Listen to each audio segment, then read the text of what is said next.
বিষয়ে আলোচনা করতে সিলেট কৃষি বিশ্ববিদ্যালয়ে আছেন সহকর্মী ইকরামুল কবির। তার সঙ্গে আছেন বিশ্ববিদ্যালয়ের কৃষি প্রকৌশল ও প্রযুক্তি অনুষদের ডিন অধ্যাপক ডক্টর মুক্তারুন ইসলাম। সরাসরি যাচ্ছি সেখানে। ইকরাম, ধন্যবাদ।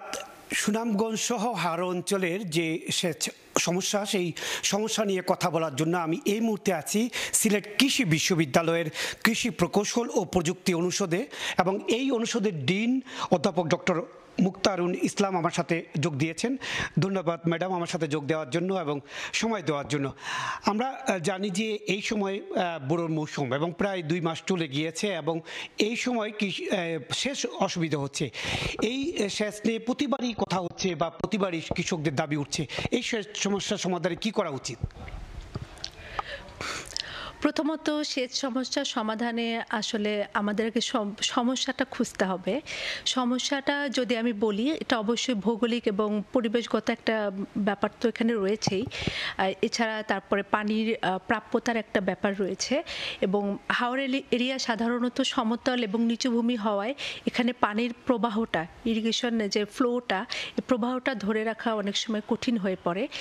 এরপরে আছে যে আমি পানির উৎসটা কোথায়। পানির উৎস আমার বেসিক্যালি যদি ধরি যে একটা ভূগর্ভস্থ পানি, ভূপরিস্থ পানি।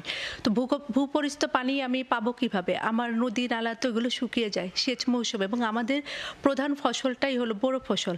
বোরো ফসলে যখন আমার এটা শুকিয়ে যায়, তখন আমি ওই এবং ইরিগেশন ফিল্ডটা মানে কৃষি জমিটা হচ্ছে আমার যেটা সোর্স থেকে অনেক দূরে, যার ফলে আমাদের ওই যে ওয়াটারটা মানে ক্যারি করে যে নিয়ে আসবে, অথবা ওই প্রবাহতে যে পানিটা নিয়ে আসবে আমি ইরিগেশন কৃষি জমিতে, সেইটা অনেক সময় সম্ভবপর হয়ে ওঠে না।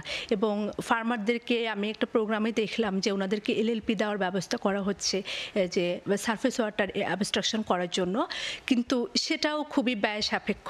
এবং আমাদের কৃষকদের যে তার যে ইরিগেশন কস্ট, সেচের যে খরচ, এই খরচটা তার পক্ষে বহন করা খুবই কষ্টসাধ্য। এরপরে আসি, আমি যদি ভূগর্ভস্থ পানি দিতে চাই, কৃষককে সাপ্লাই করতে চাই, তাহলে সেক্ষেত্রে আমার একটা ভূগর্ভস্থ একটা সেচ তৈরি করা অনেক কষ্টকর, ডিফিকাল্ট। কারণ এখানের সিলেট অঞ্চলে, হাওড় অঞ্চলে আপনার 1000 ফিট নিচে আপনার অ্যাকুইফার পাওয়া যায়। সেখান থেকে আমি ওয়াটারটা অ্যাবস্ট্রাকশন করতে পারি, এবং এখানেও আমার এই খরচটা অনেক বেশি। ফার্মারদের পক্ষে এটা বহন করা সম্ভবপর হয়ে ওঠে না। সেক্ষেত্রে ফার্মারদের যে খরচটা বহন করা সম্ভব হচ্ছে, সেক্ষেত্রে সরকারের কি করা উচিত বা বিএডিসির কি করা উচিত বলে মনে করেন?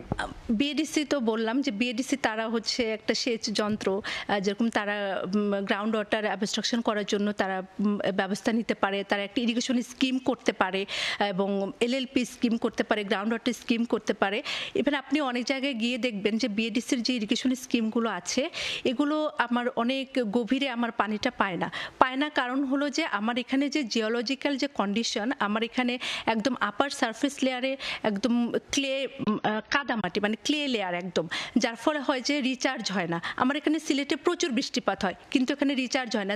দ্যাটস ওয়াই আমাদের গ্রাউন্ড ওয়াটারের যে ব্যবস্থাপনা, এটার জন্য আমাদের আসলে সরকারি পদক্ষেপ দরকার, এবং এই ব্যবস্থাপনাটাও আমাদের আসলে প্রচুর গবেষণা দরকার, যে আমি আসলে গ্রাউন্ড ওয়াটারটাকে আমি কিভাবে কি বলবো যে জনগণের কাছে আমি সহজলভ্য করে তুলতে পারি।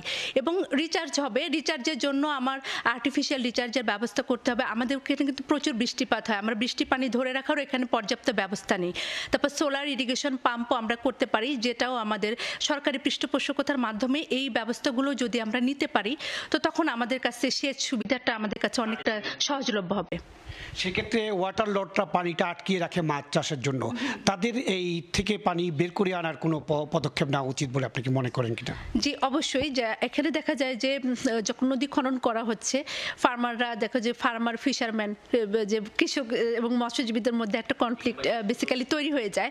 তো এখানে এটা করা যেতে পারে যে স্থানীয় প্রশাসনের উদ্যোগ নিতে হবে, এবং লোকজনকে সচেতনতা করতে হবে যে আপনার যার যতটুকু পানি সে ততটুকু ততটুকুই ব্যবহার করবে। আমার যখন কৃষি জমির জন্য দরকার হবে তখন আমি কৃষি জমিকে দেব, এবং এখানে পারস্পরিক সমঝোতা এবং কোঅর্ডিনেশন, এবং অবশ্যই সেখানে এনজিও, লোকাল এনজিও, সরকারি অফিস, এগুলোর মধ্যে আমার একটা সমঝোতা, সমন্বয় থাকতে হবে।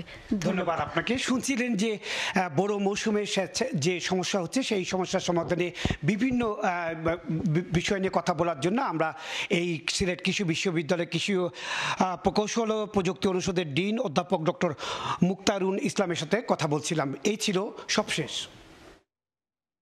সরাসরি যুক্ত ছিলাম সিলেট